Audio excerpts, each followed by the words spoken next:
Ар бир окуучу өзүнчө бирден партага отурат, бири-бирине мешать этпейт. Балдар мындай кылып отурганда, могу жеринде колунда эгер момундай кыр болуп турса, колунда болбойт экен да, мынабызда ошо специально. Бишкекте дагы бир жаңы мектеп пайда болот. Анда окуучулар үчүн отурган партасынан тарта бардык шарты каралган. Июль айынын башында мамлекет башчы Садыр Жапаров Ишеналы Арабаев атындагы Кыргыз мамлекеттик университетинин окуу корпустарынын бирин Бишкек мэриясына капиталдык оңдоодон өткөрүү жана аймакты жашылдандыруу, андан ары орто мектеп катары пайдаланууну тапшырган. Бул жай мурда жогорку окуу жайдын корпусу болчу. Азыркы күндө окуучулар үчүн мектепке ылайыкталып жасалууда. Долбоордун негизинде ичи толугу менен капиталдык ремонттон өткөн, жылытуу жана таза суу системасы толугу менен алмаштырылган, ичиндеги эшик терезеси жаңы салынган. Ошондой эле окуучулар окуй турган эмеректер алынып келинген. Сыртына оюн аянтчалары курулган. Азыркы күнү акыркы жумуштар, жашылдандыруу жумуштары жүрүп жатат. Бул мектеп 1000ден ашык окуучуга ылайыкталган. Жалпы аянты 8000 чарчы метрди түзөт. Садыр Нурбажоевич өзү келип көргөн. Burada өзүңүздөр билесиздер, бул жерде Арабай университетинин зданиясы болчу.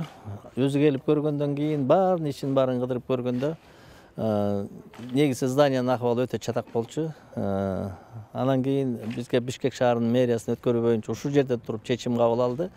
Эртеңден баштап ремонт кылып, Бишкек шаарына мектеп жетпей атат, мектеп жазаңыз деп мага тапшырма берген. Ошондон бери мына ушу айдын аягында 4 ай болот. 4 айдын ичинде толугу менен реконструкция кылып чыктык. Борбор каладагы Мончо сүйүүчүлөрдү алдыда жакшы кабар күтүп турат. Мурдагы номер 2 Мончо аталышы ошол бойдон калганы менен түп тамырынан бери жаңыланды. Менчик баасы жогору мончолордон артык болуп, жөнөкөй адамдардын чөнтөгүнө да күч келбейт.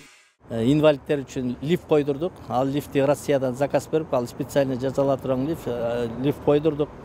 Бассейн койдук биз дагы. Бассейн коюп, ошо бассейнди очистка кыла турган, тоже чет мамлекеттен өзүнүн сууду тазалап тура турган оборудованиесин алып келдик. Андан тышкары пилинг кыла турган, парилкалары, салон красотасы азыркы мезгилдин талабына туура келе турган баана кылдык. Шаардын көчөлөрүнө унаа батпайт. Ден соолугун чыңдап, эс алууну каалап келген жарандар үчүн атайын унаа токтоочу жайда курулган. Мончо 240 орунду, эркек аялдарга тең бөлүнгөн. Шаарда эң көргөйлүү маселе унаасын каяка токтотот. Мончого келет, унаа токтотуп турган жер жок болуп атат.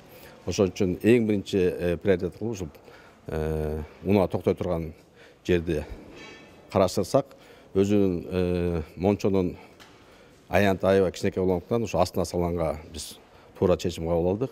Бул жерге 25 машина келип токтосо болот. Социалдык маани болгондуктан унаа токтото турган жер дагы бекер болот. Бул эки объект жакында колдонууга берилиши күтүлүүдө. Социалдык жайлар ишке кирсе, жашоочуларга ыңгайлуулук жаралат.